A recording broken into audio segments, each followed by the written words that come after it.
Voilà, je reviens vers vous pour la septième partie concernant le 7e jour de la création.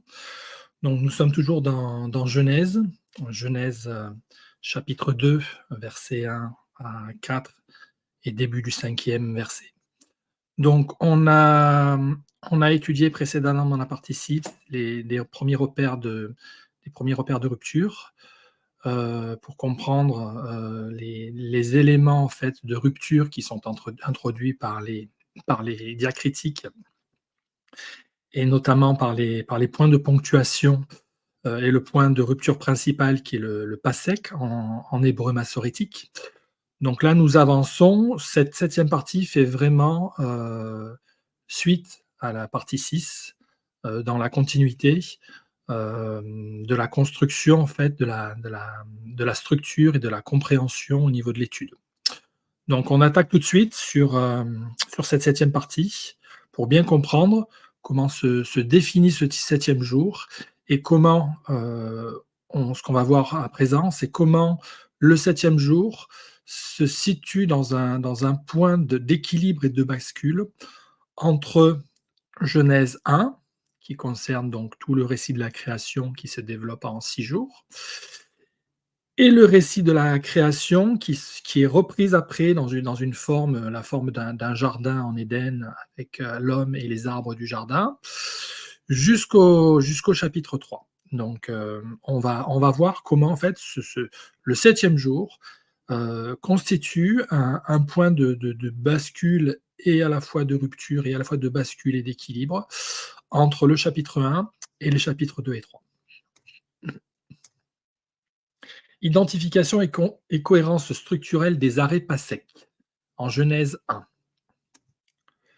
Donc, Genèse 1, 27, Dieu créa l'homme à son image, il le créa à l'image de Dieu, il créa l'homme et la femme.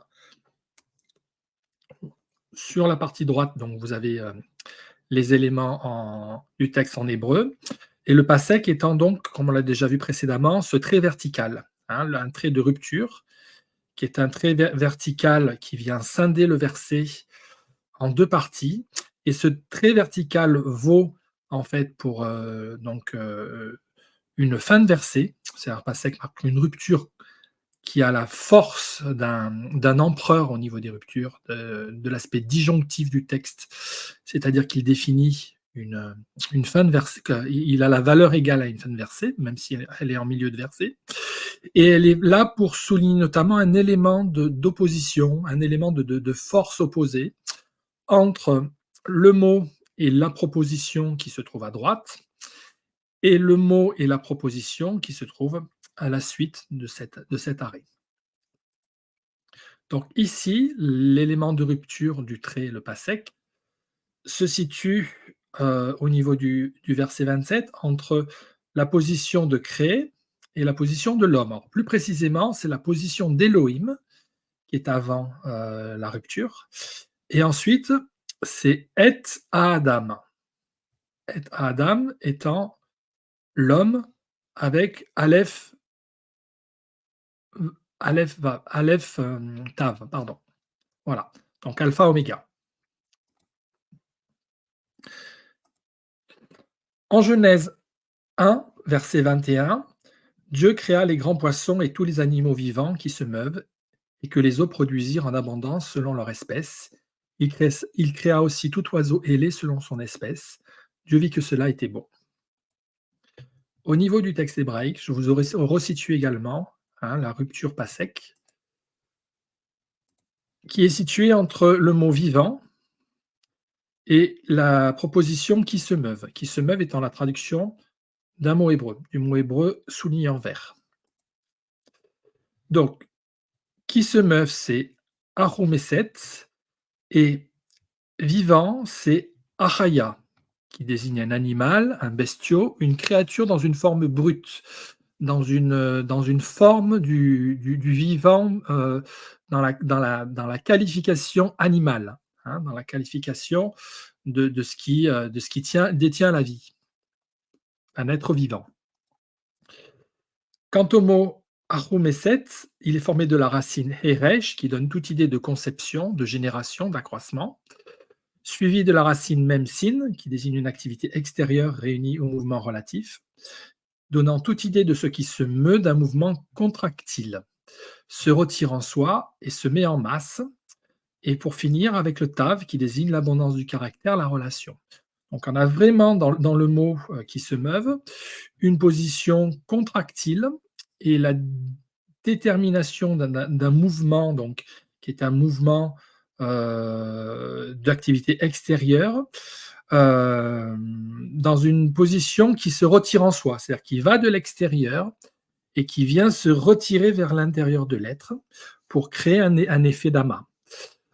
Cette position contractile, en fait, elle détermine essentiellement une position dans laquelle c'est le mouvement contractile qui va créer en fait comme le déplacement de, de ce qui vient à bouger, en fait, de ce qui se meut. Donc, comme une position de quelque chose qui rampe à même le sol et dont la contraction vient créer le mouvement. Genèse 1,10. Dieu appela le sec terre et il appela l'amas des eaux mer. Dieu vit que cela était bon. Donc, nous retrouvons là également le pasek donc, qui précède dans le texte, avec une rupture entre Elohim, ici, et le mot sec. Alors, Elohim et le mot sec, c'est le mot Leyabesha. Leyabesha est formé de la racine lamédiode, mouvement en action qui vient se réitérer pour se déployer, ce qui s'étend pour manifester la direction du déploiement. Ensuite, on voit que le bet, il est dagesh, donc il a un point milieu, ce qui vaut pour redoublement de la consonne, donc bet, toute idée de vide intérieur et de boursure extérieure, la prunelle des yeux. Et après, on reprend le bet pour former la racine bet-shin, c'est-à-dire le feu qui chauffe, une progression retardée, et finissant par la racine shin-e, tout mouvement persévérant vers l'action et le repos, l'agitation et le calme. Donc une position scindée de forces opposées. On retrouve dans ce mot-là, le mot sec, une position donc d'une situation qui se réitère, c'est-à-dire qui va se produire plusieurs fois, et c'est cette réitération qui crée le mouvement d'un déploiement du sec. Et c'est ce qui s'étend donc de l'intérieur vers l'extérieur, vers une forme donc qui vient à se répandre pour enfler vers l'extérieur, selon une position retardée du feu, donc de la valeur de ce qui vient faire chaleur, faire combustion, dans un mouvement persévérant qui détermine tantôt le repos, tantôt l'action, tantôt l'agitation, tantôt le calme. Donc on est vraiment dans un mouvement alternatif en expansion.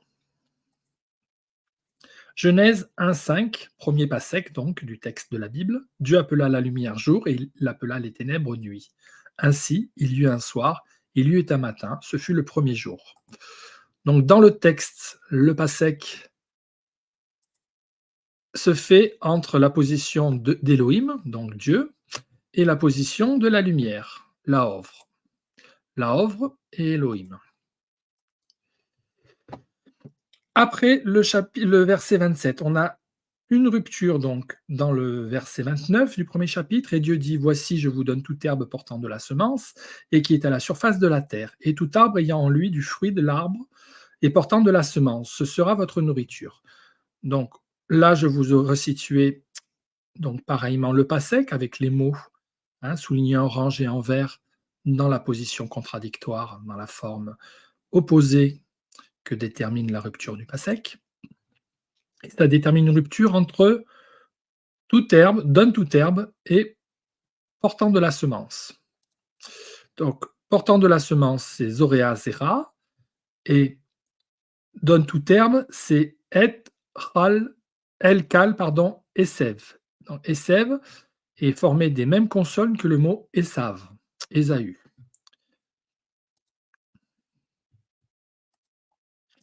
En Genèse 1:30, donc c'est le dernier passec du chapitre 1. Et à tout animal de la terre, à tout oiseau du ciel et à tout ce qui se meut sur la terre, ayant en soi un souffle de vie, je donne toute herbe verte pour nourriture. Et cela fut ainsi. Donc on retrouve ici le passec dans le texte hébraïque, massorétique.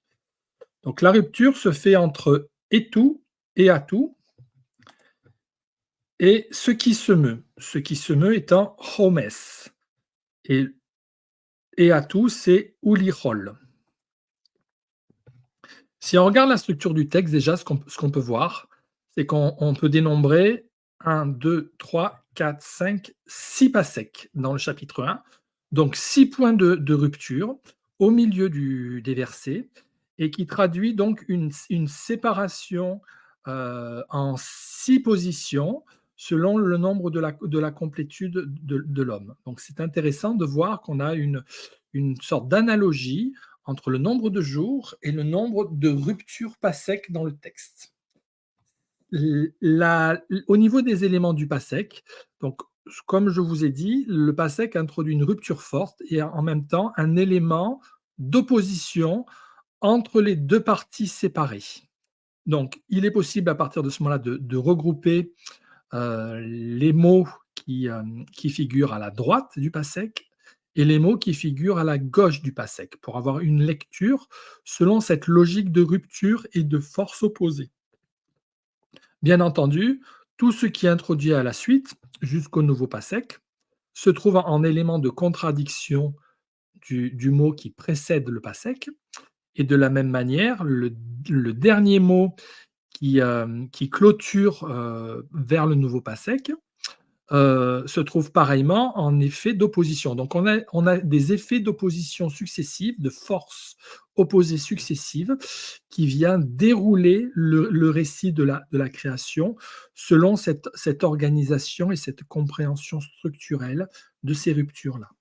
Donc ce qui nous donne Elohim, ce qui se et en opposition, ce qui se déploie dans l'unité en se liant avec le mouvement d'extension physique et morale, le chemin de vie, c'est-à-dire la lumière. Ensuite, on a Elohim ici, et ce qui s'accroît en extérieur en suivant un repli, une contraction de la relation, c'est-à-dire ce qui oppresse, c'est-à-dire le sec. Ensuite, on a le mot animal, qui est formé d'ailleurs, ce mot animal, achaya, du mot chaya, qui est donc formé de la lettre et et de la lettre yod, ici, qui désigne ce qui est vivant, ce qui est vif. Et en opposition, c'est ce qui se contracte de l'intérieur et en masse, c'est-à-dire la position de l'obscurité en hébreu. Sachant que cette position contractile du amour achomeset est composée du mot remesh dedans, qui désigne le reptile, l'insecte. Ensuite, au niveau du quatrième passec, on a d'un côté Elohim et de l'autre côté, toi, tu et la dame. La dame étant l'esprit, hein, ouverte vers l'esprit, du sang, Adam, selon l'unité qui abonde vers le collectif universalisé, on a un même final ici, c'est-à-dire la position de l'homme dans le principe de l'humanité tout entière. Cinquième passec, donc on a d'un côté toi, donc et, qui saisit toute, donc la position d'une assimilation et d'un déploiement total, et le mot herbe, ésève, donc c'est-à-dire la formation captive. Et en opposition, le germe qui perce une brèche de l'origine, la semence rassemblée aux quatre coins ouverts. Et enfin, en sixième passec dans Genèse 1, on a d'un côté donc et qui contient tout, et tout, en opposition avec ce qui conduit le lien qui se meut par contraction pour se mettre en masse comme au temps de la moisson.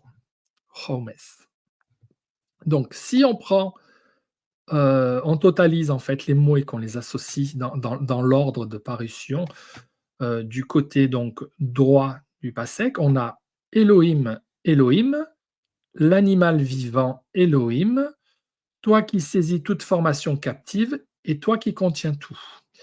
Et en vis-à-vis, hein, de ces éléments à droite des PASSEC, on a ce qui est à gauche et qui se détermine par la lumière de vie, l'oppression avilissante, l'obscurité qui contracte en masse, le germe qui perce jusqu'à rassembler tout ce qui rampe en masse par l'agrégation de la moisson. Donc on a vraiment une visée, hein, d'une position en fait d'équilibre entre cette position. Ce qui est particulièrement original et qu'on pourrait souligner, c'est la position de l'animal vivant. Cette position de l'animal vivant entre deux propositions d'Élohim et un troisième qui figure en quatrième position. Et en troisième, c'est une forme donc de l'esprit avec la position de l'être.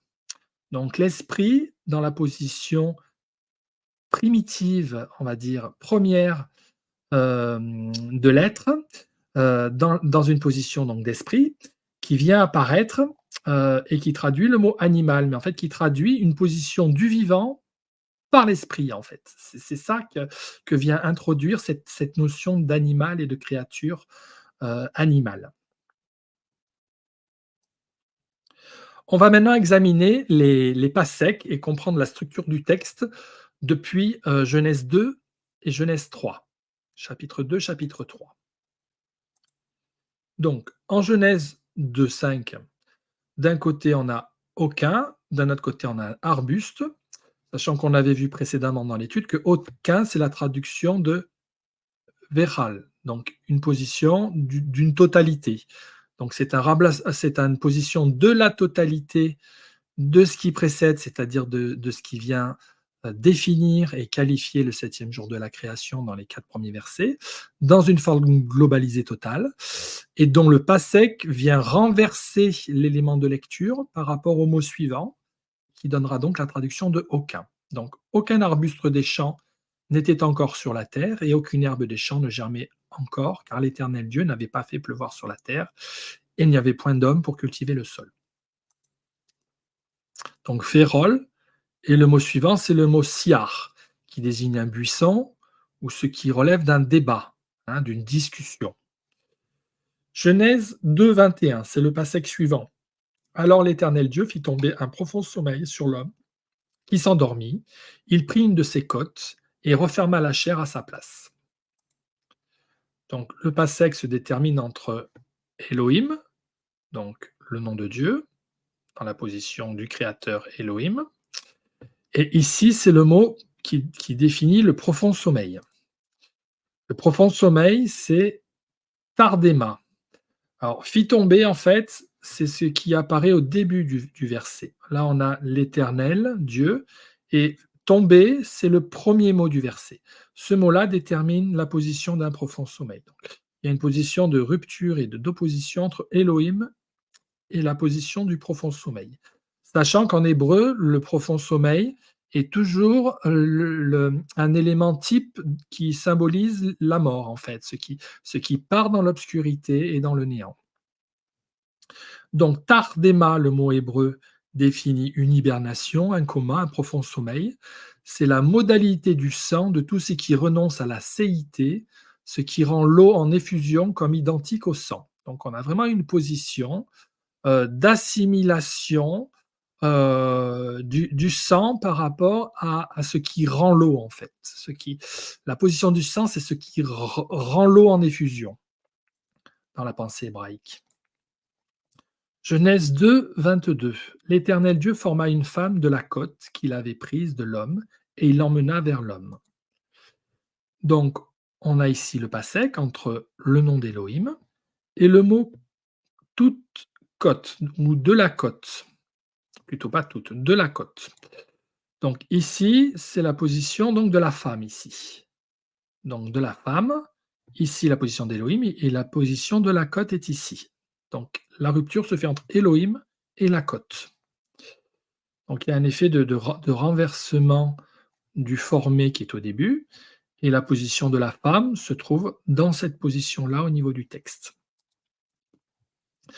Et donc ici, et, toi, tu, et Hatsela, qui désigne la côte. La côte étant une position déjà du H avec l'esprit et du tsadé, puis après du lamed et du hayin, qui désigne un esprit de tout lieu obscur comme l'abîme. Donc la Code, ça désigne l'esprit de tout lieu obscur comme l'abîme. Genèse 3,14. L'Éternel Dieu dit au serpent, puisque tu as fait cela, tu seras maudit entre tout le bétail et entre tous les animaux des champs. Tu marcheras sur ton ventre et tu mangeras de la poussière tous les jours de ta vie. Donc, nouvelle rupture ici, avec de nouveau Elohim. Et ici, c'est la désignation du serpent, ou au serpent dans le texte. Donc, le mot dire ici est en début de texte. Donc, la rupture se fait vraiment entre Elohim et la position qui désigne le serpent. Le serpent étant Al-Anachash. Al-Anachash, Al étant une forme de négation en hébreu, hein, donc c'est le nom, une négation absolue, le nom. Et Anarash désigne ici, dans une forme spirituelle du reptile, la position d'une infirmité. Donc ça va être très important pour la suite de l'étude quand on va étudier les miracles de Jésus, jour de Shabbat. Donc, la position du serpent détermine une espèce d'infirmité, d'instabilité, de caducité par voie de mutation, un affaiblissement, ce qui est facile à séduire, ce qui est variable et transitoire. Je reviens un peu en arrière. Si on regroupe pareillement comme on l'a fait tout à l'heure, les éléments à droite du passec et à gauche du passec, selon la logique, hein, toujours de lecture du texte hébraïque, ça va nous donner en regroupant et tout l'éternel Dieu, l'éternel Dieu, l'éternel Dieu. Donc on a 3 emplois d'éternel Dieu ici, hein, dans Genèse 2 et Genèse 3. Et ici, on avait donc dans la forme ici et tout, la forme renversée de l'autre côté du passec, qui désigne aucune. Donc aucune contestation, puisque le buisson est une contestation, un débat, aucun débat au sujet du sang pour modalité de ce qui rend l'esprit sur toute obscurité profonde. Il n'est plus d'espèce d'affaiblissement qui se répand en masse à cause de la séduction facile, celle du serpent.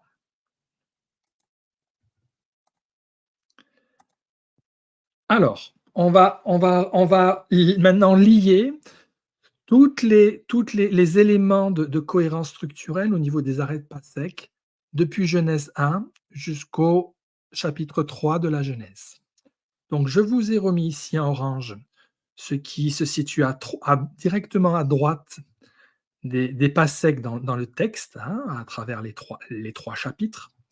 Donc, on a vu Genèse 1,5, je vous ai remis Elohim, etc., etc. Donc, je vous ai remis ça dans l'ordre de tous les mots qui se trouvent à droite des Passec selon l'ordre d'apparition dans le texte hébraïque. Et de la même manière, je vous ai mis l'ordre de l'apparition de tout ce qui est à gauche des Passec, en vis-à-vis, hein, pour tous les éléments donc à gauche des Passec, depuis Genèse 1 jusqu'à la fin du chapitre 3 de la Genèse.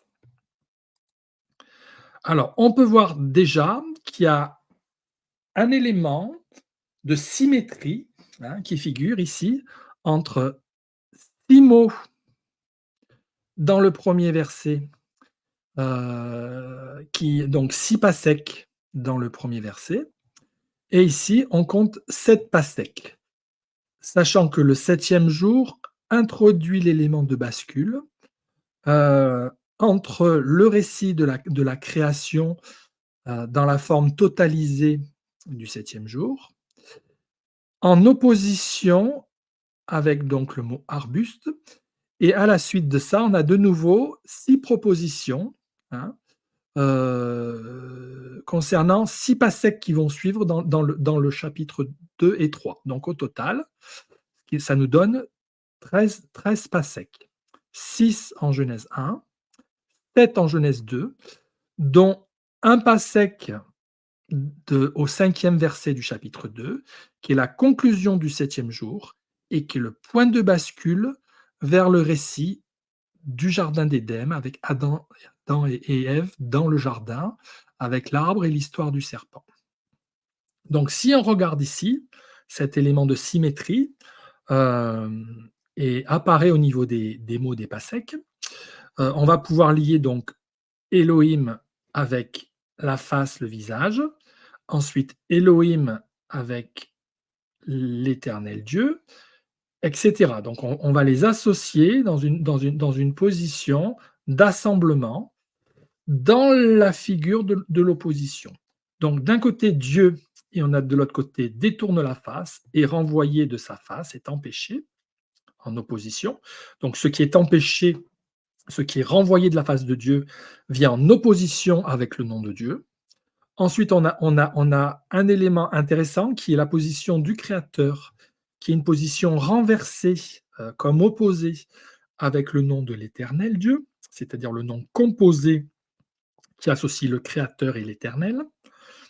Ensuite, on a l'être animal, l'être vivant, c'est-à-dire la position de l'esprit de vie, qui est en forme opposée avec ce qui porte le péché. Ensuite, on a de nouveau Elohim, donc le Créateur, en opposition avec le serpent et la figuration de l'esprit du serpent qui porte l'infirmité. Ensuite, on a donc qui saisit toute herbe, donc toute herbe, et d'un autre côté le côté, la côte.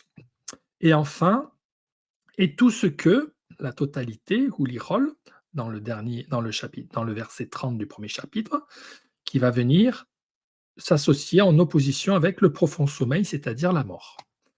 Donc on voit bien comment le texte traduit des éléments d'opposition, avec quand même un élément d'interrogation au sujet de Elohim et de l'Éternel Dieu. Alors si on regarde bien profondément, ça semble un peu bizarre, ça semble un peu choquant, mais en fait on a une position de l'Élohim créateur qui vient faire justice, qui vient en bascule et en élément d'équilibre avec le Dieu miséricordieux qui figure dans la position de l'Éternel.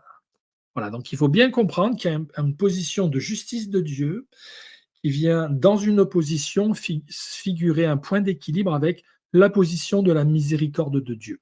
Donc c'est comme ça qu'il faut comprendre cette opposition dans le texte-là, avec la figuration de l'Éternel Dieu en opposition avec la figure d'Élohim.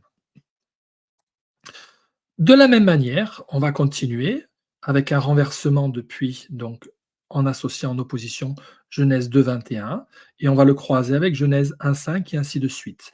Cela nous donne d'un côté l'Éternel Dieu, Yahvé Elohim, et de l'autre côté, donc ici, ce qui se meut, ce qui rampe, ici, donc ça se fait avec donc Genèse 1, 30, et on va remonter ainsi de suite. Donc l'Éternel Dieu est en opposition avec ce qui se meut comme ce qui rampe. Ensuite, l'Éternel Dieu en figure opposée avec ce qui porte la semence. De nouveau, l'Éternel Dieu en opposition de rupture avec toi, l'Adam, dans la position de l'esprit, Ha-Adam. Ensuite, émettre entre, et il se place entre, en opposition avec ce qui avance comme rampant par contraction. Donc, une position qui vient marquer une opposition entre la position de Dieu et ce qui vient s'avancer dans une forme rampante et contractile. Ensuite, et il dit, et il parle, qui est Veyomar, qui vient en opposition avec ce qui oppresse, ce qui est obscur, ce qui a soif, puisqu'on parle de sec. Et enfin, et maintenant et à présent, qui vient en opposition avec la pensée de la lumière en extension. La pensée de la lumière en extension introduit une position d'un temps qui vient déterminer la prolongation en fait de la position de la lumière dans une forme extensive qui détermine non plus le présent, mais la forme présente qui s'étale dans le temps, c'est-à-dire la position de la temporalité du début et de la fin.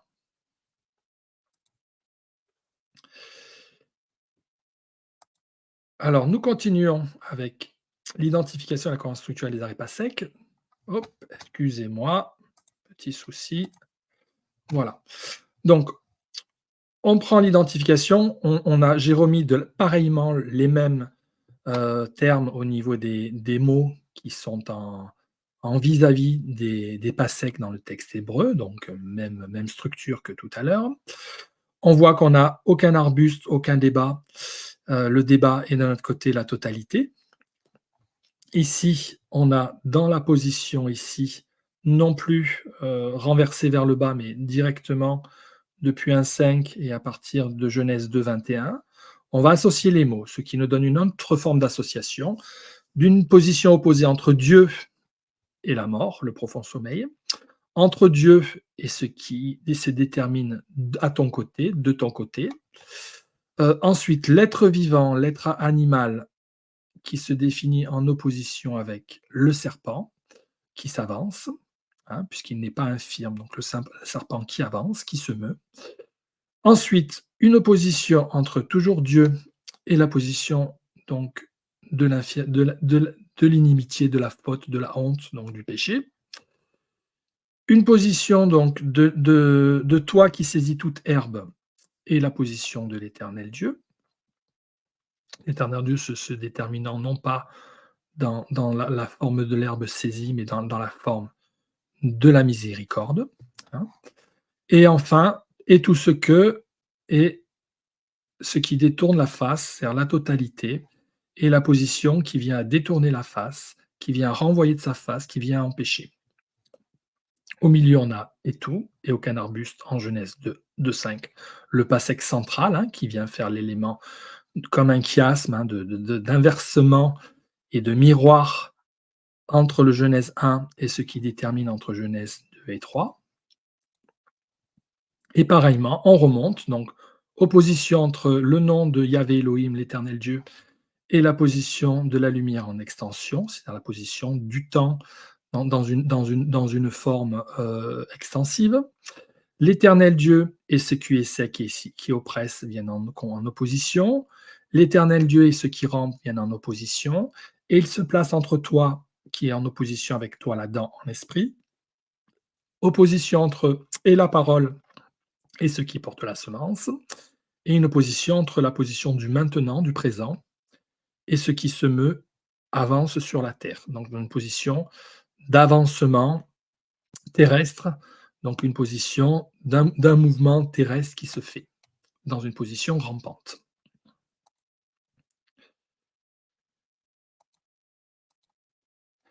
Alors, si on regarde au niveau du texte, on voit bien qu'il y a ici, entre les différents mots du mot pasek, tel que cela se positionne entre Genèse 1, 2 et 3, un élément, un point de miroir qui est figuré au niveau du passage de Genèse 2:5. Un élément de bascule dans lequel ici tout est lié hein, à travers le mot Mekal, et ici ne lit rien, ce qui ne lit aucun débat en fait. Hein, donc aucune position de liant depuis Genèse 2:5. Donc on a ici au niveau de Genèse 1:5 à droite, la position donc forte de Dieu.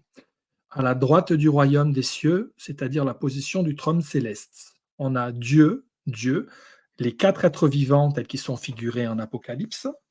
De nouveau Dieu, donc Dieu créateur. Toi qui saisis toute herbe, c'est-à-dire toute herbe étant le plan établi d'avance, et qui revient à toi d'une part libérée ou d'autre part captive. Donc on a une position de clivage qui se fait selon le plan établi d'avance, qui vient à séparer l'herbe selon la position de la moisson. Hein. Donc ça c'est vraiment fortement défini dans la notion d'herbe en hébreu, qui vient créer un élément de rendre captif ou de libérer de la captivité. Et enfin, le déploiement de tout, hein, au niveau de Ulichol et tout ce que, c'est-à-dire le déploiement à travers le Lamed, le double déploiement de tout ce qui est contenu et fait conjonction.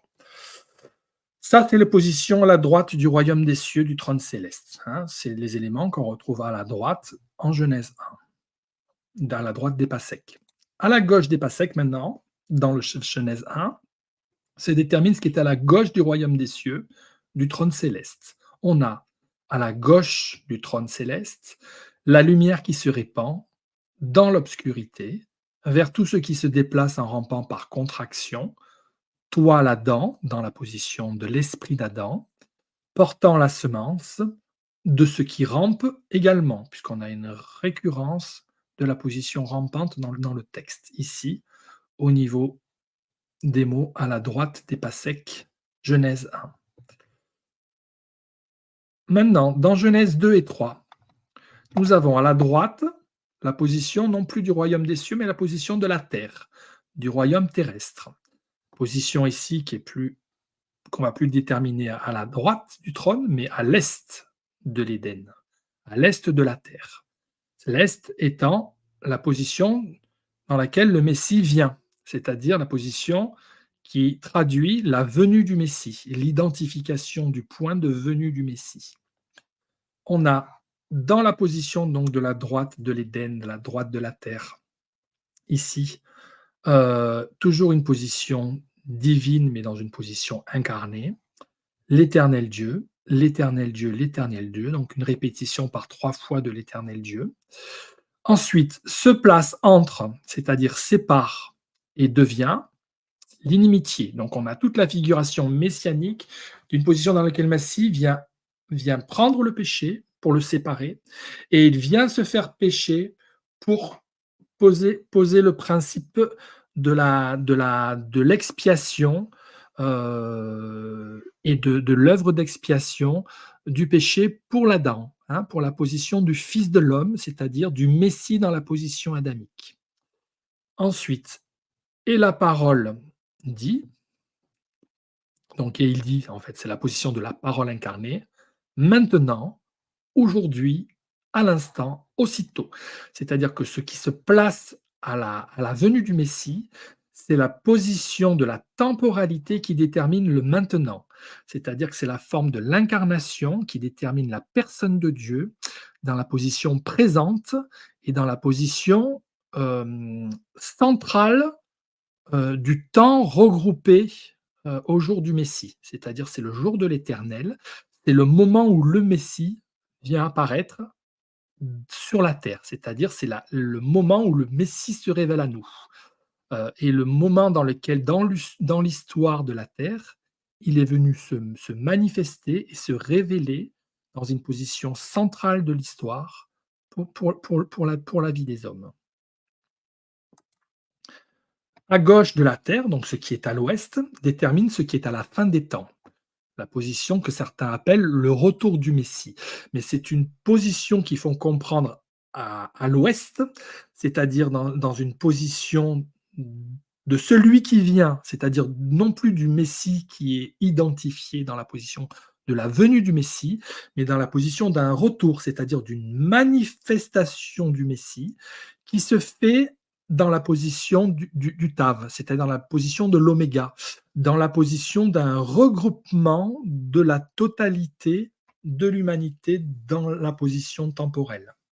Donc, qu'est-ce qu'on a à cette gauche de la Terre? On a le profond sommeil des morts, de ton côté à ton côté. Le serpent se déplace pour te rendre infirme, à cause du péché, l'opprobre. Ensuite, l'Éternel Dieu enverra sa face pour l'empêcher, dans la projection du temps à venir. Donc on a vraiment, à travers les pas secs, eu la reconstitution d'une position de la croix qui détermine le niveau céleste à la droite, à la gauche du royaume, et en miroir, sur la terre, à l'est pour la venue du Messie, et à l'ouest pour le retour du Christ. On voit ici qu'entre le niveau céleste et le niveau terrestre, on a une position d'un déploiement ici, un plan établi d'avance, ce plan étant manifesté dans la personne de l'Éternel Dieu par 3 fois, donc la manifestation de Dieu dans une position terrestre qui détermine la position du maintenant, c'est-à-dire de ce qui est accompli dans l'instant. Regroupant le temps sur Terre dans une forme de singularité qui est celle du Messie. Excusez-moi. Et d'un autre côté, on a à gauche du royaume du trône céleste, donc la position de la lumière qui se répand dans l'obscurité, tout ce qui déplace en rampant, l'Adam, l'esprit qui porte la semence et ce qui rampe. Ça, c'est ce qui se passe au niveau céleste. Et dans la manifestation terrestre, c'est le profond sommeil des morts, du côté du serpent qui rend infirme à cause du péché, Et à ce moment-là, l'Éternel Dieu vient manifester qu'il enverra sa face pour empêcher cette projection de l'infirmité rendue par le serpent, c'est-à-dire la position dans laquelle l'homme évolue contre la position de l'obéissance à Dieu, mais dans une dimension d'une projection du temps à venir. C'est-à-dire qu'il y a une incompréhension qui se fait de l'homme, que l'instant figure dans le Messie et que tout vient à se regrouper dans la position du Messie. C'est-à-dire qu'il faut revenir de la gauche vers la droite pour figurer dans l'instant de l'éternité de Dieu. Cette position à gauche, c'est la position du déploiement, de ce qui vient se faire dans la durée du temps des choses à venir, à accomplir. Et d'un autre côté, à droite, il est figuré que tout est accompli en Christ. Voilà, je vous ai remis les PASSEC, hein, juste pour là, j'ai fini la fin de l'introduction, donc de l'étude sur le 7e jour. Je vous ai remis l'ensemble des PASSEC qui suivent dans la Genèse. Donc on retrouve, un PASSEC ici entre midi, Tsoar et TAC, donc Ferré. Voilà, pour si ça vous intéresse, hein, vous pouvez voir les PASSEC suivants, parce que c'est toujours intéressant de voir comment se déploient ces points de rupture et d'opposition. Ils sont assez rares dans le texte massorétique et ils sont toujours signifiants d'une position d'avancement en rupture, en fait, qui détermine une force opposée dans laquelle l'histoire, en fait, vient à marquer une position dans laquelle le Messie vient formuler une rupture par rapport aux événements, et la compréhension des événements se fait dans une position de force opposée dans laquelle le Messie vient traduire une position de compensation pour créer un point de rétablissement d'équilibre entre les forces qui s'opposent, entre le serpent et le Messie. Voilà, je vous ai remis ça. Et ceux qui sont intéressés, vous pourrez découvrir effectivement à trouver des sens autour de ces PASSEC, puisque si on lit, tout tient à une cohérence structurelle parfaite pour des niveaux de révélation encore supérieurs. Mais après, ça devient un travail extrêmement, extrêmement exigeant, en fait. Donc moi, j'en suis resté à ces 3 premiers chapitres de la Genèse. Maintenant que nous avons vu comment ça se structure, quels sont les différents mots clés et les notions clés autour de cette 7e jour et comment ça se structure dans le texte des 3 premiers chapitres de la Genèse, on va maintenant introduire donc une compréhension, une herméneutique depuis les évangiles, donc depuis le texte grec, de tous les passages qui concernent les miracles de Jésus jour de Shabbat. Et pour ne pas proposer une nouvelle étude de ce qui est habituellement dit au niveau des enseignements, on va dire, pastoraux et des enseignements, euh, voilà, les enseignements religieux et textuels, ce qui va conduire notre étude à nous dans la suite, c'est de mettre en résonance et en concordance les éléments du texte grec pour les associer à la dynamique que l'on a pu lire au niveau de la Genèse, et notamment du texte qui est marqué en hébreu depuis Genèse 2.1 jusqu'à Genèse 2.5. Voilà. On va faire les éléments de, de sémiologie et d'herméneutique pour voir comment Jésus vient faire, il vient puiser en fait à la source de cette mécanique-là du 7e jour pour créer une forme de, de d'aménagement, en fait, de respect, en fait, de la Torah, pour justement créer l'élément du miracle depuis la source qui se trouve dans la parole, et qui met la dynamique sur la structuration du 7e jour selon ce qui est écrit dans la Genèse. Donc on va voir comment le Messie vient articuler tout ça, combien il vient interpeller depuis la parole et depuis la parole de la Genèse, il vient interpeller la puissance qui se trouve dans le texte de la Genèse et comment il vient faire autorité depuis ce qui est déjà préétabli et fondé dans les Écritures de la Genèse, selon les 4 versets premiers mots du 5e verset de la Genèse. On va voir comment le Messie met en résonance tout ça et combien il vient faire en fait corps et combien il vient mettre en mouvement toute cette réalité terrestre et spirituelle associée. Voilà. Je vous dis donc à très bientôt.